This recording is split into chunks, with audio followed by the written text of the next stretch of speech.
Yo, what's up guys, Daniel here, and today we're going to be talking about the Google Pixel and Google Pixel XL. These are two new phones in a lineup that's designed directly to compete with the iPhone, and it's very apparent both in design of the phone, how the software is going to work, and in a lot of the feature set. So let's go ahead and get specs out of the way. It's got a Snapdragon 821 running, it's got two 2.15 GHz cores and then two 1.6 GHz cores.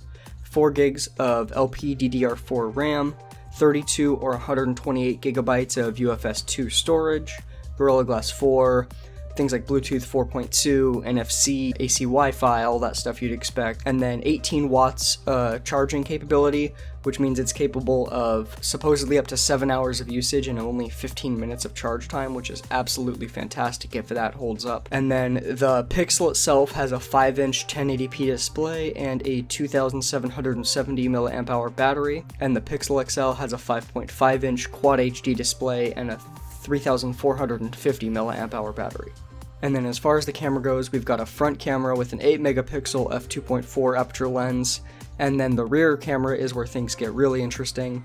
We've got a 12.2 megapixel f2.0 aperture, and that features much larger pixels than we see on most phones. These are running 1.55 micron pixels, which is near ultra pixel level that we've seen on things like HTC phones, which should dramatically help with low light performance.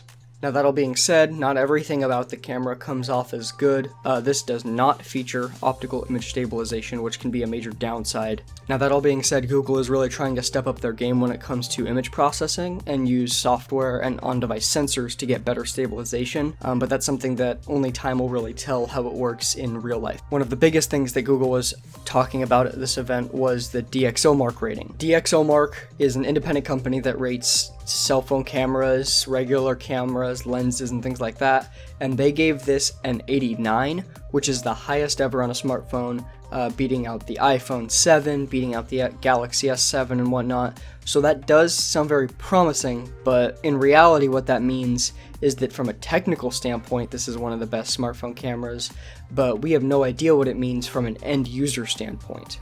Ease of use and quality in average situations in low light matter way more than, usage in very specific test cases. And so again, only time will really tell how this camera actually performs in the hands of users. Now, hardware is only one aspect of the Pixel lineup of phones. Software is more important than ever. So this is running a customized version of Android 7.1. Unlike Nexus devices that were always stock Android, this is stock Google. And what that means is that there's going to be a lot of features that you'll see on this phone that you won't see, at least officially, come to any other Android phones. Some of the Pixel-specific features of the software include the Pixel Launcher, Google Assistant being directly integrated in. Original quality photo and video backup are actually unlimited on the Pixel phones, which is a huge thing for Google Photos. There's a smart storage functionality where if your storage is full, it'll automatically remove old backed up photos and videos. It's also got directly built into the settings panel a phone and chat support directly with Google, so if you're having an issue with the phone, you can do a screen share with them so that they can try and help you get it all worked out. And then it's also got the Pixel Camera, which is just a new camera application that allows for all of the new camera features like the version 2.0 of that electronic image stabilization. I had mentioned it earlier. Pro features like white balance presets, autofocus locking, hardware accelerated HDR plus image processing, and smart burst and things like that. Now there are some other Android 7.1 enhancements that they had announced today that should make their way to most Android phones in the future. These include things like night light, which is essentially flux for those that have used that, turns down the blue light to help you sleep at night, touch and display performance improvements, a gestures functionality they call moves, seamless software updates, which is, if you've had a Chromebook, you'll know what that is. You update in the background and then you just restart the phone. That's it. There's no installation process like on current Android phones. Now this will only work on newer Android phones. So if you have a Galaxy S7 like I currently do, and you get a software update to 7.1, then updates after that will still work like normal. It requires a special way of partitioning the phones that's just not viable to do to existing devices. And then there's Daydream VR support, which is still, while coming to Android 7.1, very limited in the phones that support it. So things like the Pixels and a specific ZTE phone will work with it, but things like the Nexus devices like the 6P will not support Daydream even if they get 7.1, and that is due to hardware and heating limitations. That all being said, I think this phone looks like a very solid device. It's in a really weird place in the market though. I mean, unlike Samsung, who tries to compete with Apple by throwing any and all new features they can on their phones, Google seems to have taken a step back.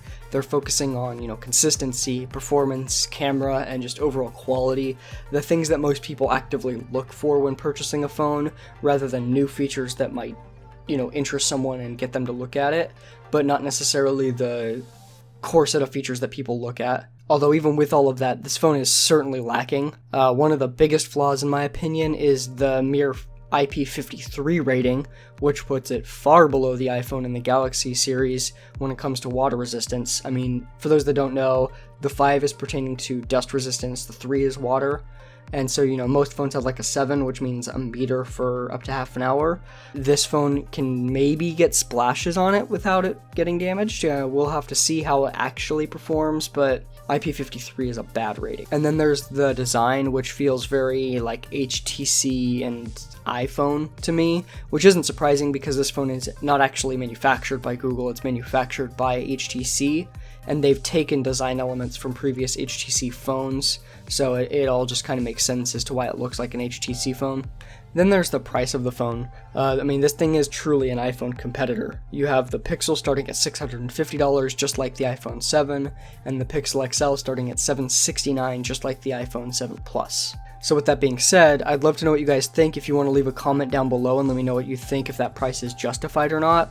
I have one pre-ordered so that I can do a review for you guys, so expect that and make sure and subscribe so you don't miss it. But that being said, I'd love to know what the average, consumer thinks, so let me know. Other than that, that's going to be it for this video, you guys. I'll do other videos throughout the week just talking about the other things that were announced at this event, and yeah, that'll be wrapping it up. So thank you again for watching, and have a great rest of your day.